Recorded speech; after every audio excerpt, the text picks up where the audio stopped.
moom la en tout cas doy na waar ay ca Babacar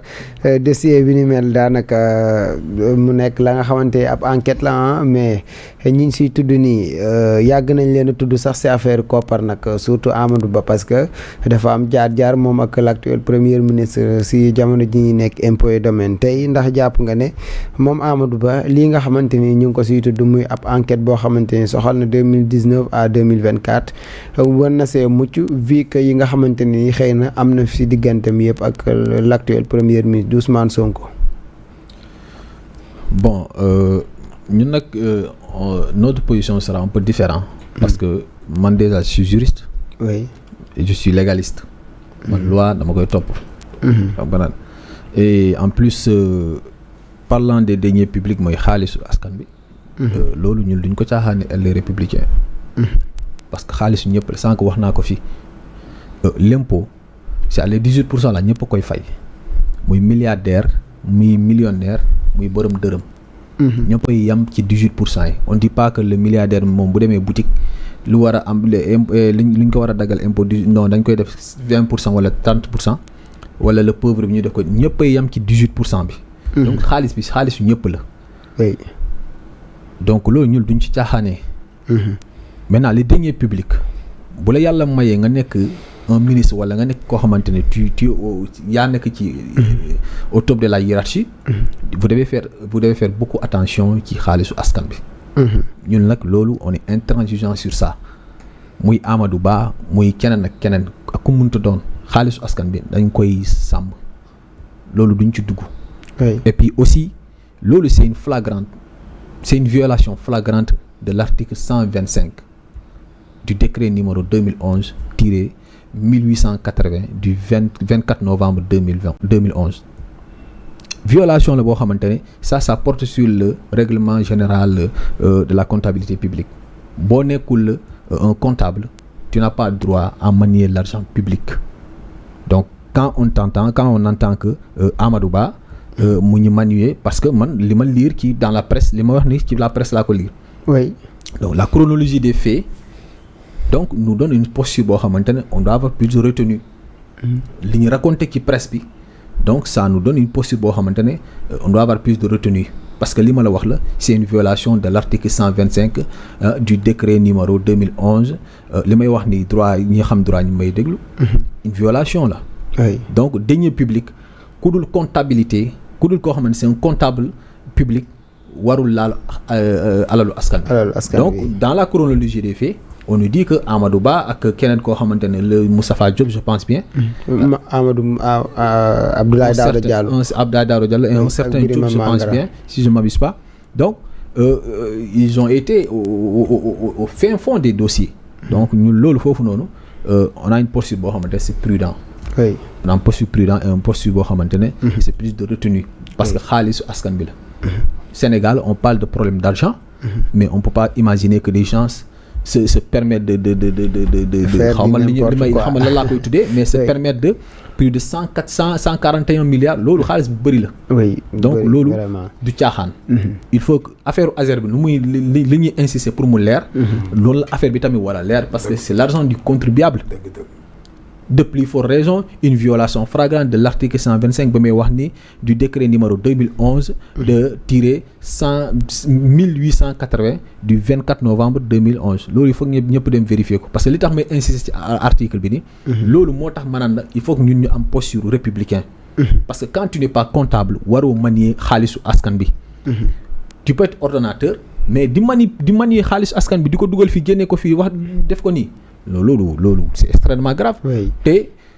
pratiquement on constate que également nos finances publiques souffrent d'encadrement. Parce que on a constaté qu'il y a des failles dans nos finances publiques parce que li chronologie des faits wax ni cela montre que dans nos finances publiques il y a des failles. Oui. Les failles ci la gars yi profito dugg ci failles yooyu noonu dugg dans les failles du système dans les failles du système pour mën a dérober yenn xaalis yi. Donc war nañ mën a xoolaat encore suñu finance publique gën ko encadrer gën ko sécuriser parce que xaalis dëkk wax dëgg te yàlla nga nekk opposition nga nekk parti au pouvoir ñun foofu moom amuñu beneen position parce que l'argent du contribuable c'est l'argent du contribuable quoi qu'il en soit Et puis en plus voilà Amadou Ba aussi ça reste à voir parce que Amadou Ba vous me permettez Amadou Ba ça reste à voir après même bu sa affaire xaalis bi nii c'est quelqu'un boo xam te ne ñun on connaît pas sa position il se dit que il est de l'opposition politique, voilà. Non, par rapport à la politique il se dit qu'il est de l'opposition mais on comprend pas il se dit il se dit il est de l'opposition ah peut-être mais ak lu fi xew yëpp ni ñuy génn taxaw di wax Amadou Ba on l'a interpellé mu ne nañ leen bàyyi ñu liggéey nañ bàyyi xale yi ñu liggéey mais kuy liggéey di yàq mais duñ la bàyyi ngay liggéey loolu du liggéey il faut ñu wax ak yow et puis un pays ça se discute il faut pas que nga nekk opposant nekk dans ton coin nga ne non man du ma wax non c'est-à-dire nañ leen bàyyi liggéey loolu ce n'est même moi je pense que ce n'est même pas sincère ce n'est même pas sincère pour moi donc loolu noonu tamit tax na ñu ni seen xel tey ci lu bëri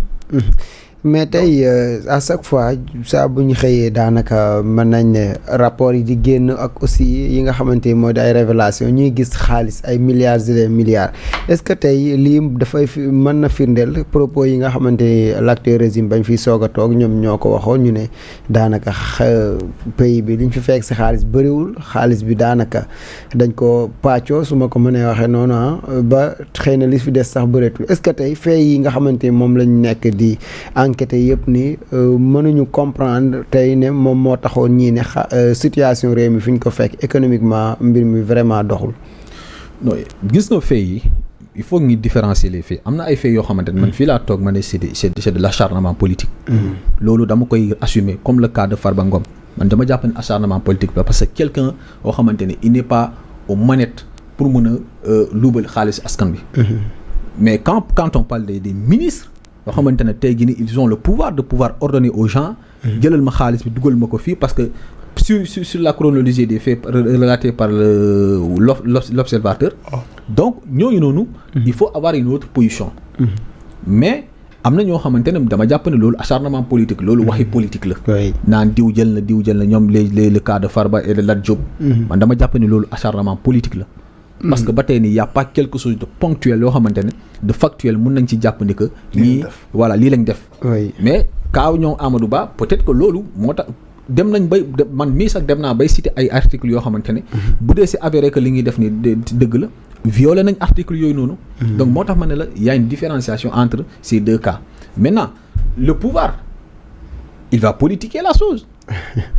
le pouvoir va politiquer la chose parce que il va arriver en certainement ñoom tamit yàq mbir mi kon waaw loolu nag loolu sénégalais yi ñoo war a bàyyi xel ci yenn yi parce que man fii laa toog ma ne am na loo xamante ne acharnement politique la mais am na loo xamante ne tamit war nañ ko seetu amaran donc pouvoir moom dina ñëw il va tirer sur tout le monde mais c'est au peuple sénégalais et à nous l'opposition war a xam ni que lii moom acharnement politique la lii moom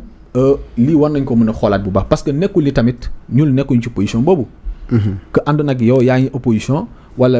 léegi ñoo bokk opposition tu étais au pouvoir nga génn def ay kenn xamul pouvoir bëgg la woo nga bëgg a langaamu ci opposition ñun duñu soutenir kenn ci loolu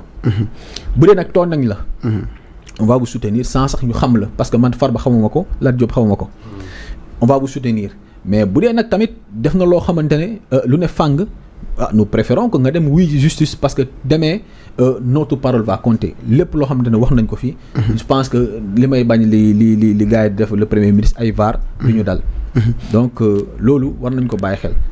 merci beaucoup en tout cas am na solo Bamba dañuy waxtaane tuuti si wàllum diplomatie bi soxal nag sénégalais yi nga xamante ne ñoom ñoo nekk fële sa États-Unis gis nañ seen président muy Donald Trump ak moom politique anti migration bi nga xamante ne nii am na ko daanaka loolu soxal 36 pays daanaka 25 yi yëpp nekk ay africains Sénégal aussi bokk si dëkk yi ni mel si loolu sax ministre bi ñu dénk wàllum affaires étrangères moom génn na si àddu si mbir mi alerté na mais aussi mën nañ ne aussi wax na ak sénégalais yi nga xamante ñoom ñooy dund foofu gannaaw vidéo boo xamante ni viral na par rapport ak waa jooju génn si ab jugement ñu ne ko coppet yóbbu